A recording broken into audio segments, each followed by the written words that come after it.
Trading में कामयाबी का जो राज है ना, वो असल में चार्ट्स में नहीं, बल्कि हमारे अपने दिमाग में छिपा है।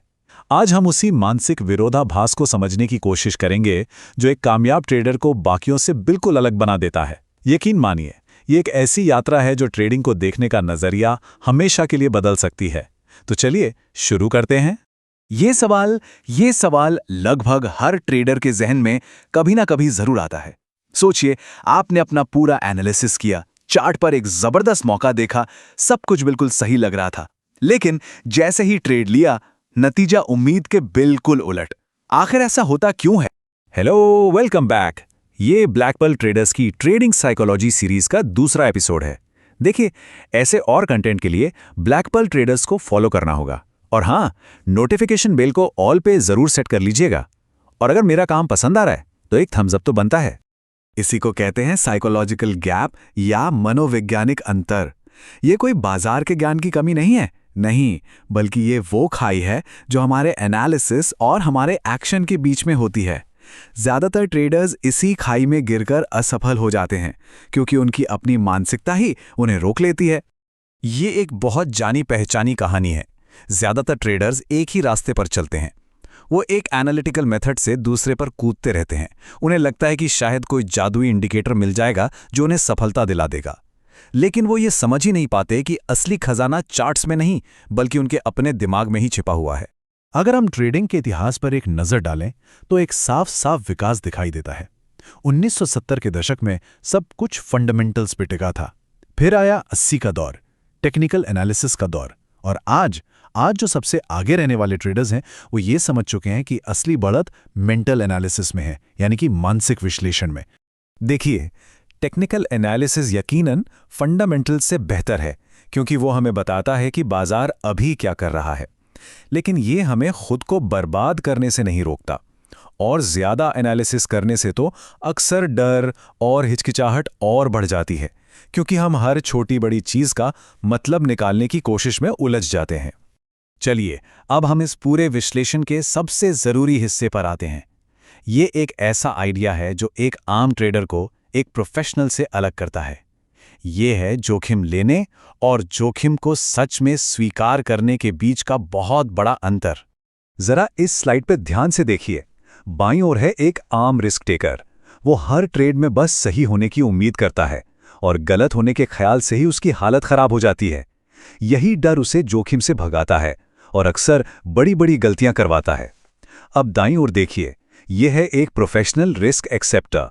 वो जानता है कि ट्रेडिंग संभावनाओं का खेल है।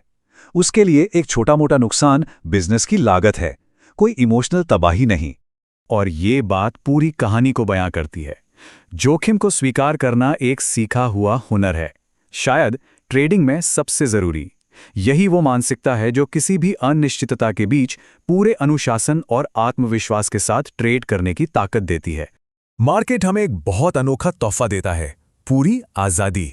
जो चाहें जब चाहें कर सकते हैं। लेकिन यही आजादी सबसे बड़ा खतरा भी है, अगर कोई अंदरूनी ढांचा या नियम ना हो तो। इस बारे में सोचकर देखिए, किसी भी दूसरे काम या खेल के बिल्कुल उलट ट्रेडिंग में कोई बाहरी नियम हमें बचाने के लिए है ही नहीं। कोई रेफरी नहीं है, कोई तयशुदा शुरुआत या अंत नहीं है। ये तो एक बहती हुई नदी की तरह है जो कभी नहीं रुकती। इसीलिए इसे एक सीमा रहित या बाउंड्रीलेस माहौल कहा जाता है। इसे समझने के लिए एक जुए के खेल जैसे ब्लैकजैक से तुलना करते हैं। खेल के नियम हमें पहले ही अपना जोखिम तय करने पर मजबूर कर देते हैं। खेल का एक तय अंत होता है। लेकिन ट्रेडिंग में ऐसा कुछ भी नहीं है। कोई हमें स्टॉप लॉस लगाने के लिए मजबूर नहीं करता। हम एक लूजिंग ट्रेड में हमेशा के लिए फंसे रह सकते हैं, एक पैसिव लूजर बनकर। तो सबसे जरूरी बात यह है, इस बिना सीमाओं वाले माहौल में टिके रहने और कामयाब होने का सिर्फ एक ही तरीका है, अपने खुद के नियम बनाना। एक अंदरूनी ढांचा बनाना होगा और उसे हर हाल में फॉलो करने के लिए मानसिक अनुशासन डेवलप करना होगा। ठीक है, तो हमने समस्याओं की पहचान तो कर ली है। अब बात करते हैं समाधान की। और समाधान छिपा है बाजार के बारे में कुछ बुनियादी सच्चाइयों पर आधारित एक मजबूत मानसिक ढांचा बनाने में। ये 5 मौलिक सच, यही हमारे मानसिक ढांचे की नींव है। पहला, कुछ भी हो सकता है। ये हमें हमेशा जोखिम को समझने पर मजबूर करता है। दूसरा, भविष्यवाणी करने की जरूरत नहीं है। ये हमें एनालिसिस के जाल से बचाता है। तीसरा और चौथा हमें सिखाते हैं कि ट्रेडिंग सिर्फ संभावनाओं का खेल है, किसी गारंटी का नहीं। और पांचवा, हर पल अनोखा है। ये हमें पिछली गलतियों का बोझ ढोने से रोकता है। इन सच्चाइयों को दिल से अपनाना ही असली बदलाव है। जब इन सच्चाइयों को पूरी तरह से अपना लिया जाता है तो नतीजा होता है एक बहुत ही शक्तिशाली और ऑब्जेक्टिव माइंडसेट, एक ऐसी बेफिक्र मनस्थिति जहां ट्रेडिंग तनाव मुक्त और लगातार मुनाफे वाली बन जाती है। तब हम डर से नहीं बल्कि अवसर से प्रेरित होकर काम करते हैं।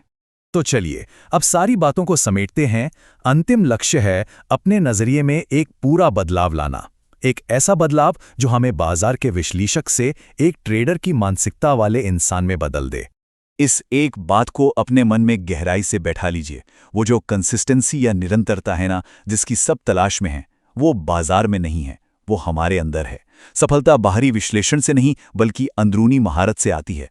जब हमारा मन शांत और फोकस्ड होता है तभी बाजार से लगातार लाभ कमाया जा सकता है। तो सवाल यही है, हमारी ट्रेडिंग यात्रा का अगला कदम चार्ट्स पर नहीं बल्कि आईने के सामने है। बाजार का विश्लेषण करना बंद करना होगा और खुद का विश्लेषण शुरू करना होगा। असली सफलता वहीं छिपी है।